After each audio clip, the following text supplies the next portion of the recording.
दोस्तों, हम हर हफ्ते बड़ी मेहनत से आपके लिए एक दिल दहला देने वाली एनिमेटेड हॉरर स्टोरी बनाते हैं। तो अगर आप हमारी यानी खूनी मंडे चैनल की कहानियां एंजॉय कर रहे हैं तो हमारे चैनल को सब्सक्राइब कीजिए और हमारी लेटेस्ट वीडियोस की नोटिफिकेशन के लिए बेल आइकन दबाना मत भूलना।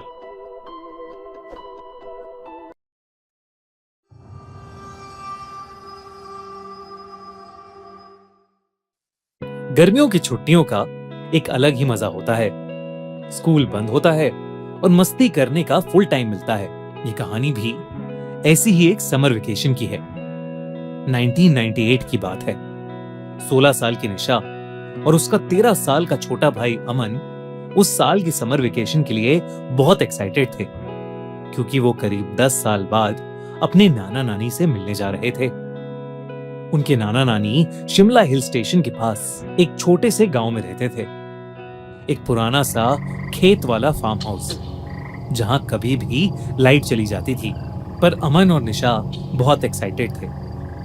ये पहली बार था जब वो अपने पेरेंट्स के बिना ट्रैवल कर रहे थे।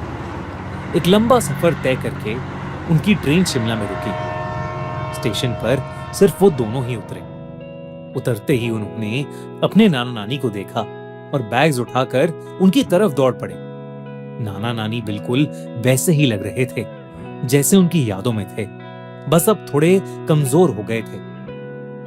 उस समय तेज धूप पड़ रही थी और काफी गर्मी थी, लेकिन उसके बावजूद उनके नाना नानी ने शॉल ओढ़े हुए थे। उनकी आंखों में एक अजीब सा खालीपन था। चेहरे पर मुस्कुराहट तो थी, लेकिन बहुत ही नकली सी। लेकिन अमन और निशा का ध्यान इन चीजों पर गया ही नहीं। वो तो अपने नाना नानी से मिलकर बहुत खुश थे। पूरी कार राइड में दोनों अपनी ट्रेन के सफर की स्टोरी सुनाते रहे। नाना नानी ज्यादा कुछ नहीं बोले, सिर्फ हाँ में हाँ मिलाते रहे और बार बार गाड़ी के रियर व्यू मिरर से उन्हें देखते रहे। शिमला से करीब 1 घंटा कार ड्राइव करके वो लोग घर पहुंच गए। उनके नाना नानी का एक बड़ा सा फार्म हाउस था, पर काफी पुराना हो चुका था। पीली दीवारें और चारों तरफ जंगली घास। ऐसा लग रहा था कि जैसे उस घर को कोई मेंटेन ही नहीं करता है। दूर दूर तक कोई और घर नहीं था।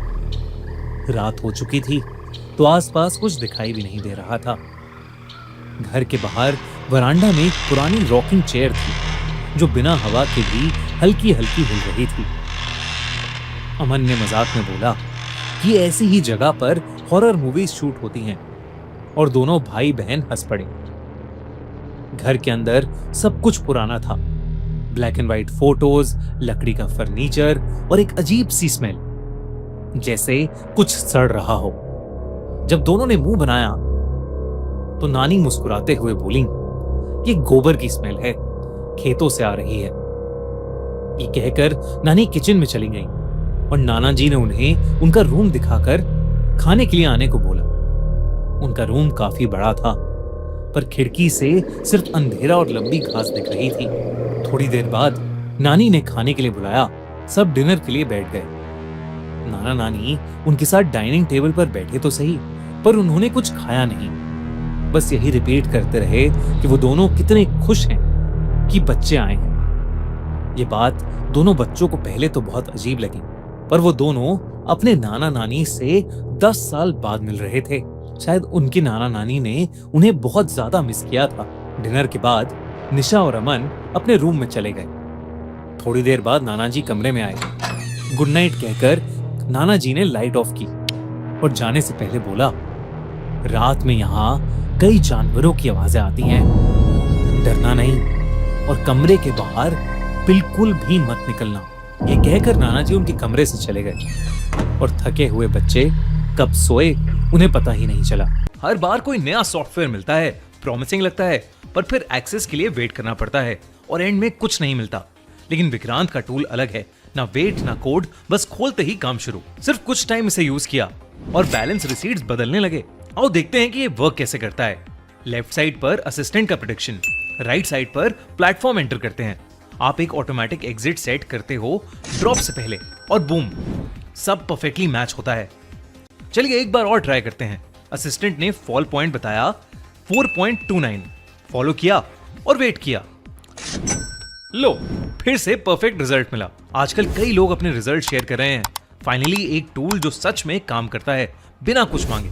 अगर आप भी देखना चाहते हो तो नीचे लिंक फॉलो करो, विक्रांत के चैनल से जुड़ जाओ और असिस्टेंट खुद यूज करके देखो। Instant access, no delay. जब तक अवेलेबल है तब तक ट्राई जरूर करो। अगले 2 दिन काफी नॉर्मल गुजरे। हर दिन नाना नानी दोनों को उठाने आते। निशा अपना ज्यादातर समय एक विंडो के पास बैठकर स्केचिंग करते हुए बिताती थी। उस विंडो से सिर्फ पेड़ दिखते थे, सारे के सारे एकदम एक जैसे। अमन घर के आसपास घूमता रहता या घर के पीछे के कोने में एक पुराने झूले पर बैठकर अपने वॉकमैन पर गाने सुनते रहता।